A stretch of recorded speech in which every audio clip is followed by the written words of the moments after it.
यह कहानी बलदेवपुर गांव की है, जहां सर्दियों का मौसम अपने चरम पर था। चारों ओर घना कोहरा छाया हुआ था। ठंडी हवा के झोंके शरीर को कंपा देने वाले थे और हवा में सर्दी का एहसास हर सांस के साथ महसूस हो रहा था। गांव के चौपाल पर कुछ बुजुर्ग और नौजवान अलाव के पास बैठे थे। जलती लकड़ियों की मध्यम आवाज और आग की तपिश उन्हें सर्दी से राहत दे रही थी। इस बार तो ठंड बहुत बढ़ गई है भाई। खेतों में काम करना मुश्किल हो गया है और अभी तो सर्दी का सबसे मुश्किल समय आना बाकी है। हाँ, सही कहा। पिछली रात तो कांपते हुए सोने में गुजारी। अगर ये ठंड ऐसे ही रही तो बहुत मुश्किल होगी। पता नहीं इस बार किसका क्या होगा, कुछ कह नहीं सकते। घर पर तो लकड़ी भी खत्म हो रही है। पता नहीं इस बार सर्दी का सामना कैसे करेंगे। ये सर्दी हर साल गरीबों की हालत खराब कर देती है। इसी गांव में नवीन का एक छोटा सा परिवार रहता था। परिवार में उसकी बूढ़ी माँ सुमित्रा और उसकी पत्नी कृति थी। तीनों इस कड़कड़ाती ठंड में आग के पास बैठे थे। लकड़ियों से उठती हल्की हल्की चिंगारियां और जलती आग की तपिश उन्हें ठंड से बचा रही थी। नवीन, ये ठंड अब सही नहीं जा रही। शरीर में तो जैसे बर्फ जम रही है। क्या होगा अगर ये और बढ़ गई तो?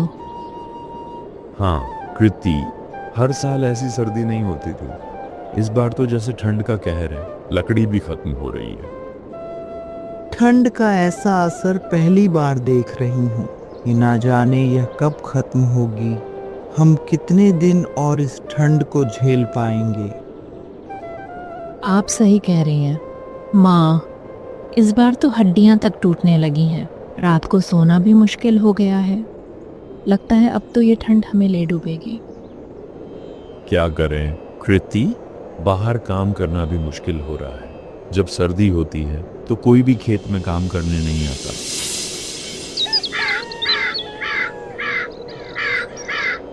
घने कोहरे और ठंडी हवाओं के बीच नवीन नंगे हाथों से काम कर रहा था। उसकी उंगलियां सुन्न हो गई थीं और चेहरा लाल पड़ गया था। फिर भी वह काम करता जा रहा था। हे भगवान, ये ठंड तो जान ले लेगी। हाथ जैसे जड़ हो गए हैं, लेकिन घर चलाने के लिए काम करना ही पड़ेगा। कौन सुनेगा हमारी मजबूरी। तभी ठाकुर साहब खेत में आते हैं। उनके चेहरे पर कठोरता और आंखों में लालच झलकता है। वह दूर से ही चिल्लाते हैं, अरे ये क्या आलस हो रहा है? हाथ रोके क्यों खड़ा है? इतनी धीमी रफ्तार से काम करेगा तो तुझे क्यों रखूं यहाँ? ठाकुर साहब, ठंड बहुत ज्यादा है। उंगलियां काम नहीं कर रही, सारा शरीर कांप रहा है। ठंड वंड का बहाना मत बना। तेरी हालत से मुझे कोई फर्क नहीं पड़ता। अगर काम नहीं कर सकता तो घर बैठो। यहाँ काम चोरों के लिए जगह नहीं है। जल्दी हाथ चला। ठाकुर साहब, मैं अपनी पूरी ताकत लगा रहा हूँ, लेकिन ये सर्दी अब हड्डियों में चुभ रही है। थोड़ा समय दे दीजिए, हाथ गर्म कर लूं। तुझे अपने हाथ गर्म करने की फिक्र है और मुझे अपने खेत का नुकसान देखना पड़ रहा है। अगर यहाँ काम नहीं कर सकता तो तेरी जगह लेने वालों की कोई कमी नहीं है, समझा? नवीन सिर झुकाकर चुपचाप फिर से काम में लग जाता है। उसके चेहरे पर दर्द और लाचारी साफ झलक रही थी, लेकिन पेट की आग उसे हर तकलीफ सहने पर मजबूर करती है।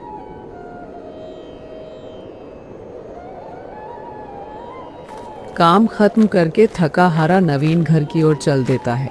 ठंडी हवाएं और भी बढ़ चुकी थीं और उसका शरीर बहुत थक चुका था।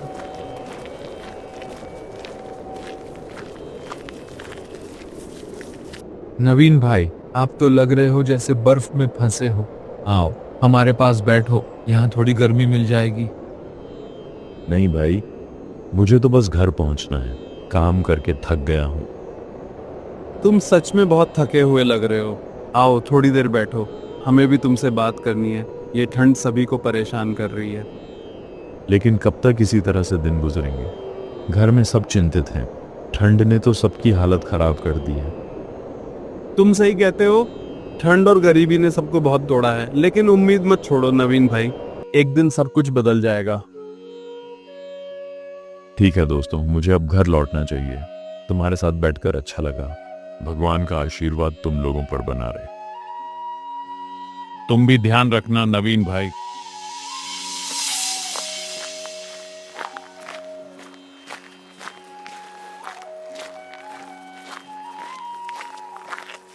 अरे नवीन, तुम आ गए। देखो, माँ की तबीयत कुछ ठीक नहीं लग रही। ठंड के कारण उनका शरीर कांप रहा है। क्या हुआ माँ को? सुबह तक तो ठीक थी। कुछ नहीं बेटा, यह ठंड मेरी बूढ़ी हड्डियों को अब सहन नहीं होती। लेकिन चिंता मत करो, मैं ठीक हो जाऊंगी। ठीक कैसे होंगी माँ? घर में ना ढंग के कपड़े हैं ना अच्छी रजाई। ठंड में रहना मुश्किल हो गया है। तुम ठीक कह रही हो कृति, लेकिन हमारी हालत ऐसी नहीं है कि नई रजाई ले आऊं। मेरे पास तो लकड़ी तक खरीदने के पैसे नहीं है। कुछ तो करना पड़ेगा। नवीन, अगर माँ की तबीयत और बिगड़ गई तो क्या करेंगे? मैं गांव के ठाकुर साहब से कुछ पैसे उधार मांगने की कोशिश करता हूँ। पहले माँ की हालत संभालनी होगी। बेटा, ठाकुर साहब के आगे झुकने की जरूरत नहीं है। भगवान पर भरोसा रख, यह ठंड भी निकल जाएगी। माँ, हमें आपकी सेहत का ख्याल रखना है। नवीन, मैं रसोई में जाकर गर्म पानी करती हूँ, शायद इससे कुछ आराम मिले। ठीक है कृति, मैं भी ठाकुर साहब से बात करने का रास्ता देखता हूँ। माँ, आप चिंता मत करो, सब ठीक हो जाएगा।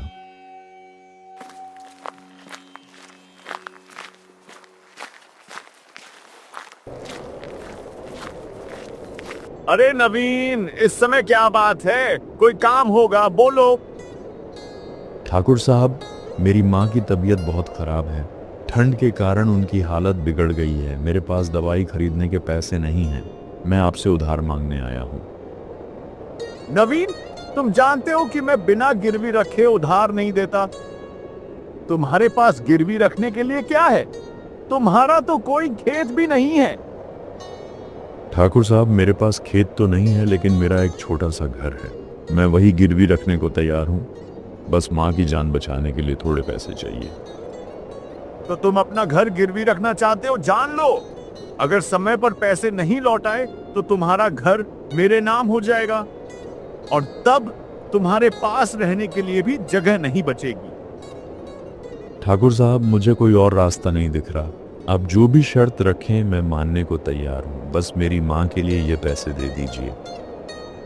ठीक है नवीन, तुम्हारा घर अब मेरे पास गिरवी है। मैं तुम्हें पैसे दे रहा हूं, लेकिन याद रखना, ब्याज भी जोड़कर लौटाना होगा। नवीन पैसे लेकर भारी मन से घर की ओर चल पड़ता है। वह बाजार से अपनी माँ के लिए रजाई और दवाई लेकर लौट आता है। ठंड में थके हुए कदमों के साथ वह जल्दी जल्दी घर की ओर बढ़ता है। नवीन, क्या हुआ? इतनी देर लगा दी। ठाकुर साहब ने पैसे दिए? हाँ कृति, लेकिन इसके बदले मुझे अपना घर गिरवी रखना पड़ा। अब ठाकुर साहब के पैसे चुकाने तक ये घर भी हमारा नहीं रहेगा। घर गिरवी रख दिया नवीन, ये तो बहुत बड़ा खतरा है। अगर पैसे नहीं चुकाए तो हम कहाँ जाएंगे? कृति, मैं जानता हूँ, लेकिन माँ की जान बचाने के लिए मुझे ये करना पड़ा। मैं दिन रात मेहनत करूंगा और ये कर्ज उतार दूंगा। मैं माँ के लिए दवाई और रजाई लाया हूँ, साथ में आटा और दाल भी है। तुम जल्दी से खाना बना लो, फिर माँ को खिलाकर दवाई दे देना। उनकी सेहत को लेकर हमें कोई लापरवाही नहीं बरतनी चाहिए। अगली सुबह तेज बारिश हो रही थी और ठंड अपने चरम पर थी।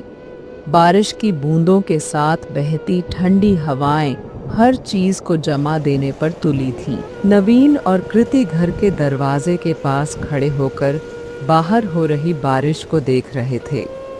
नवीन सोच रहा था कि इस मौसम में काम पर जाना नामुमकिन है, लेकिन मन में यह भी चिंता बार बार उठ रही थी कि अगर ऐसा ही चलता रहा तो घर का गुजारा कैसे होगा।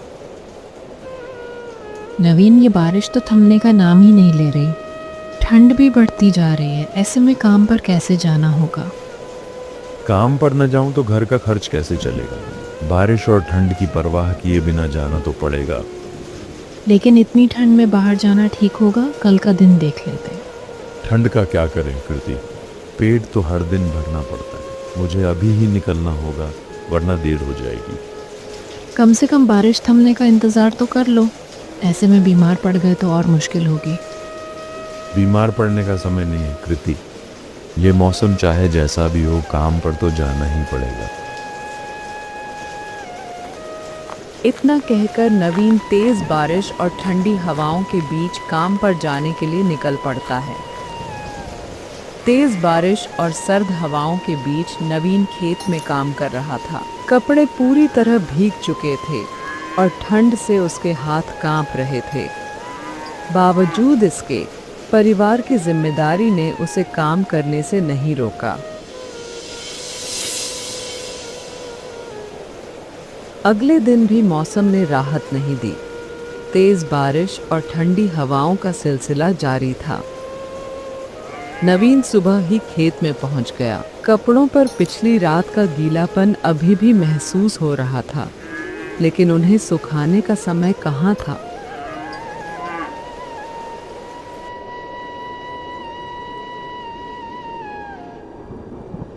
भाभी जल्दी से खेत पे चलो, नवीन भाई को कुछ हो गया है।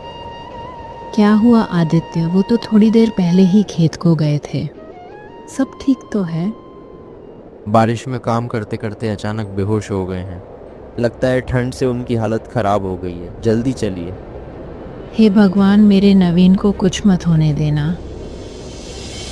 कृति जल्दी से आदित्य के साथ खेत की ओर दौड़ पड़ी। नवीन खेत पर बेसुध पड़ा था। कृति उसके पास जाकर घुटनों के बल बैठ गई और जोर जोर से पुकारने लगी। नवीन, आंखें खोलो, मैं यहाँ हूँ। देखो मैं आ गई, आंखें खोलो नवीन। लेकिन नवीन के शरीर में कोई हरकत नहीं थी। आदित्य ने उसकी नब्ज टटोलने की कोशिश की। उसकी आंखों में चिंता और घबराहट थी। भाभी ये अब नहीं रहे। कृति के कानों में आदित्य की आवाज गूंज उठी। नहीं, ये झूठ है। नवीन उठो, तुम मुझे छोड़कर नहीं जा सकते। आदित्य ने उसे सांत्वना देने की कोशिश की, लेकिन कृति बार बार यही कहती रही। नवीन, तुमने वादा किया था कि हमारे परिवार को संभालोगे। तुम हमें इस तरह छोड़ के नहीं जा सकते। उठो नवीन, उठो। रसात के बीच उस खेत में नवीन की मौत ने कृति की दुनिया उजाड़ दी थी। वह पूरी तरह टूट चुकी थी। नवीन की मौत की खबर जब उसकी बूढ़ी और बीमार माँ सुमित्रा को पता चली तो वह यह सदमा बर्दाश्त नहीं कर पाई। उनके कमजोर दिल पर ऐसा बोझ बना जिसे वह सहन नहीं कर सकी और वह भी चल बसी। कृति के लिए यह क्षण असहनीय था। एक ही दिन में उसने अपने जीवन के 2 सबसे बड़े सहारे खो दिए थे। इस साल की ठंड और बरसात ने कृति से उसके नवीन और उसकी सास को छीन लिया था। कृति अकेले रसोई में बैठी थी। सुमित्रा और नवीन की यादें उसके मन में घूम रही थीं। नवीन, तुमने क्यों छोड़ दिया मुझे इस हालत में? और मम्मी, तुम भी चली गई। अब यह घर सूना हो गया है। मैं किससे बात करूं, किसके सहारे जीऊं? चारों ओर फैली ठंडक कृति के दिल के सन्नाटे से मेल खा रही थी। हर कोने में सर्दी की धुंध थी और कृति के जीवन में एक अजीब सा खालीपन। यह सर्द मौसम उसे बार बार उसी दिन की याद दिला देता जब उसने अपने नवीन और सुमित्रा को खो दिया था।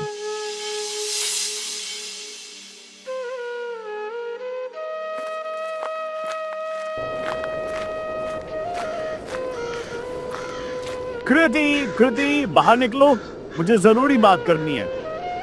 कृति घबराते हुए बाहर निकलती है। ठाकुर साहब एक मोटा तगड़ा आदमी था जिसके चेहरे पर क्रूरता झलक रही थी। ठाकुर साहब, आप यहाँ कैसे?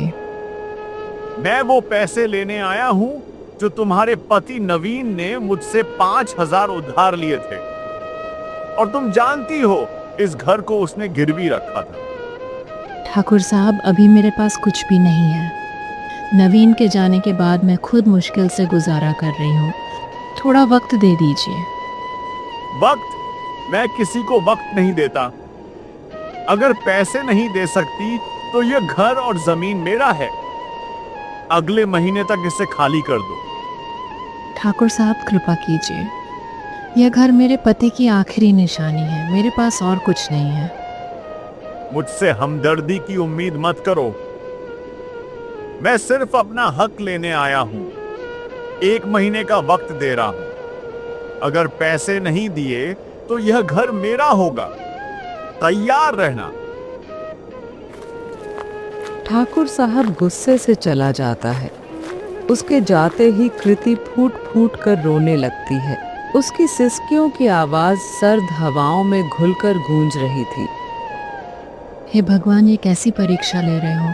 नवीन, तुमने मुझे अकेला क्यों छोड़ दिया? अब इस घर को कैसे बचाऊं? मैं कहाँ जाऊं? किससे मदद मांगूं? सर्दी अब भी अपनी पूरी तेजी पर थी। हवाओं में बर्फीली ठंड घुली हुई थी और कृति के शरीर के हर हिस्से में ठंड की चुभन महसूस हो रही थी।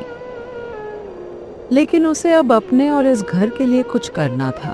पेट भरने के लिए उसने ठानी कि वह आज किसी से भी काम मांगने जाएगी।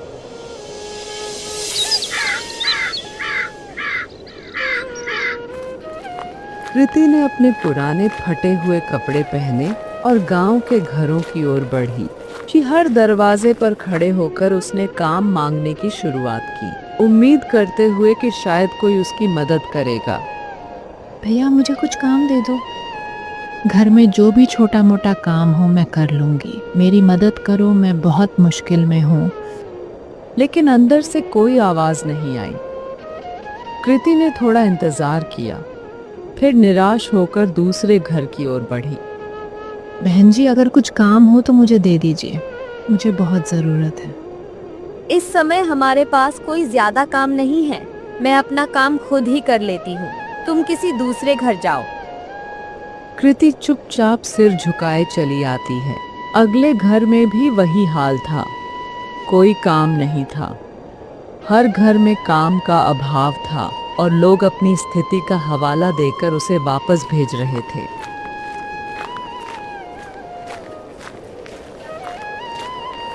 कृति धीरे धीरे हर घर के दरवाजे से खाली हाथ लौट आई। उसकी हिम्मत टूट चुकी थी। उसके पास कोई गर्म कपड़ा नहीं था, बस फटी हुई साड़ी में लिपटी हुई सर्द हवाओं से कांपती हुई वह घर घर काम मांगने जा रही थी। सर्दी ने उसके शरीर को जकड़ लिया था और उसका दिल बोझ से भारी हो गया था, जैसे सारी दुनिया की परेशानियां उस पर आ पड़ी हों। कृति की आंखों में आंसू थे और गहरी सांस लेते हुए उसने खुद से कहा, ये ठंड, ये सर्द हवाएं सब मेरे लिए हैं। कोई नहीं है जो मेरी मदद करे, लेकिन मुझे हार नहीं माननी है। मुझे अकेले ही जीना होगा। कृति ने अपनी आंखों में छिपे आंसुओं को अंदर ही अंदर पीते हुए धीरे धीरे कदम बढ़ाए और खाली हाथ घर लौट आई। कृति घर लौटी और उसे एहसास हुआ कि घर में खाने के लिए कुछ भी नहीं था। उसके पेट में भूख की लहर उठ रही थी, लेकिन कुछ नहीं था। वह चूल्हे के पास बैठ गई। थोड़ी देर तक चूल्हे के पास बैठने के बाद उसने निराश होकर बिस्तर की ओर बढ़ी और खाली पेट सोने चली गई। उसकी आंखों में थकान और अकेलापन था, जैसे उम्मीदें पूरी तरह से खत्म हो चुकी हों।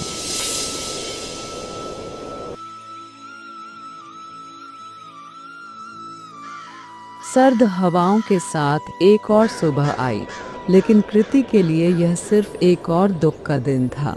रात भर खाली पेट सोने के बाद उसकी हालत और भी कमजोर हो गई थी। उसकी आंखें धंसी हुई थी और चेहरा थकावट से भरा था। वह चूल्हे की ओर बढ़ी, लेकिन वहां सिर्फ राख का ढेर पड़ा था। नवीन, अगर तुम यहाँ होते तो शायद ये सब सहना न पड़ता, लेकिन अब तो ये लड़ाई मुझे अकेले ही लड़नी है। ठंड से डरकर मैं यूं ही नहीं बैठ सकती। अगर लकड़ी ना मिली तो चूल्हा कैसे जलेगा? और भूख, ये भूख तो जीने नहीं देगी। उसके पास गर्म कपड़ों का नामो निशान नहीं था, सिर्फ वही पुरानी फटी हुई साड़ी जो ठंड से उसे बचाने में नाकाम थी। पर पेट की भूख और चूल्हा जलाने की मजबूरी ने उसे लकड़ी लेने जाने के लिए मजबूर कर दिया। वह कांपते हुए जंगल की ओर चल पड़ी। जंगल पहुंचकर उसने लकड़ियां खोजनी शुरू की। बारिश ने सब कुछ गीला कर दिया था, लेकिन किसी तरह उसने सूखी लकड़ियां इकट्ठी की। ठंड से कांपते हाथों से लकड़ियों का गट्ठर उठाया और घर की ओर चल पड़ी। देखते ही देखते आज 1 महीना पूरा हो गया था। अब उसे ठाकुर साहब की धमकी और घर को बचाने की फिक्र उसके दिल में गूंज रही थी, लेकिन वह क्या करती? खुद पानी पीकर पेट की भूख मिटा रही थी, तो ठाकुर साहब को कहां से पैसे देती?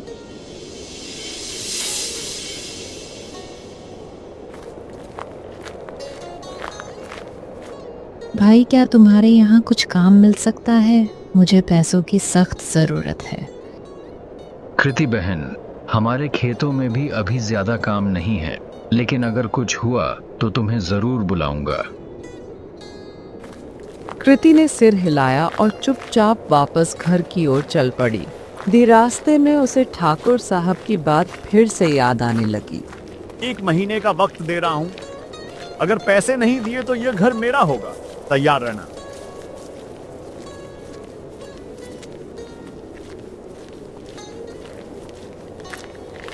कृति, बाहर निकलो, मैं आज अपने पैसे लेने आया हूं, कोई बहाना नहीं चलेगा। नमस्ते ठाकुर साहब, बताइए क्या करना है? क्या करना है ये तू मुझसे पूछ रही है? पिछली बार मैंने साफ कहा था कि तेरे पति नबीन के उद्धार के 5,000 और साथ में ब्याज जल्द लौटाना है। अब 1 महीना हो गया है और मैं अपने पैसे लेने आया हूं। आज मैं खाली हाथ नहीं जाऊंगा। ठाकुर साहब, मैं क्या करूं? मेरे पास सच में कुछ नहीं है। नबीन के जाने के बाद से मेरे लिए 2 वक्त की रोटी जुटाना भी मुश्किल हो गया है। कृति, यह तेरे रोने धोने की बातें मुझे मत सुना। मैं कोई दान पुण्य करने नहीं आया हूं। अगर पैसे नहीं दे सकती तो घर खाली कर दे। यह घर अब मेरे नाम है। ठाकुर साहब, मुझे थोड़ा और वक्त दीजिए। मैं कुछ काम ढूंढूंगी, मजदूरी करके पैसे जुटाने की कोशिश करूंगी। यह घर मेरे सिर की छत है, इसे मत छीनिए। देख कृति, मुझे तेरी हालत का अंदाजा है, लेकिन यह मेरी रोजी रोटी का सवाल है। मैं तुझे 15 दिन का और वक्त देता हूं। उसके बाद अगर पैसे नहीं मिले तो यह घर मेरा, समझी?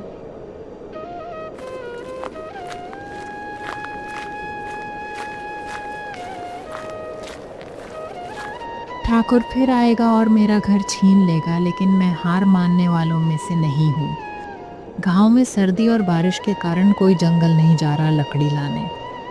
अगर मैं जंगल से लकड़ियाँ इकट्ठा करूँ और गांव वालों को बेचूँ तो शायद पैसे जुटा लूँ। ये मुश्किल तो है, लेकिन मेरे पास और कोई रास्ता नहीं है। फिर वह जंगल की ओर चल देती है।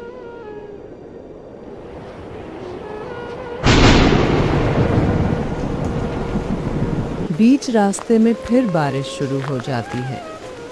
बारिश और ठंड से डरकर घर में बैठने से कुछ नहीं होगा। अगर नबीन जिंदा होता तो वह भी यही करता। अब मुझे अपने लिए लड़ना होगा। जंगल पहुंचकर उसने लकड़ियां खोजनी शुरू की। बारिश ने सब कुछ गीला कर दिया था। लोग सोचते हैं कि इस ठंड में जंगल जाना मुश्किल है, लेकिन मुझे तो ये करना ही पड़ेगा। ये लकड़ी मेरे घर को बचाने का एक जरिया है। कृति गांव लौटती है। गांव वाले उसे देखकर हैरान होते हैं। अरे कृति, इस सर्दी और बारिश में तुम जंगल कैसे चली गई? लकड़ियां तो कोई नहीं ला रहा। इन दिनों भैया, सर्दी और बारिश से डरकर पेट नहीं भरा जा सकता। अगर आप लोगों को लकड़ी चाहिए तो मैं हर दिन जंगल से लाकर बेचूंगी। ठीक है बहन, हमें लकड़ियां चाहिए। तुम लाती रहना, हम तुम्हें कीमत देंगे।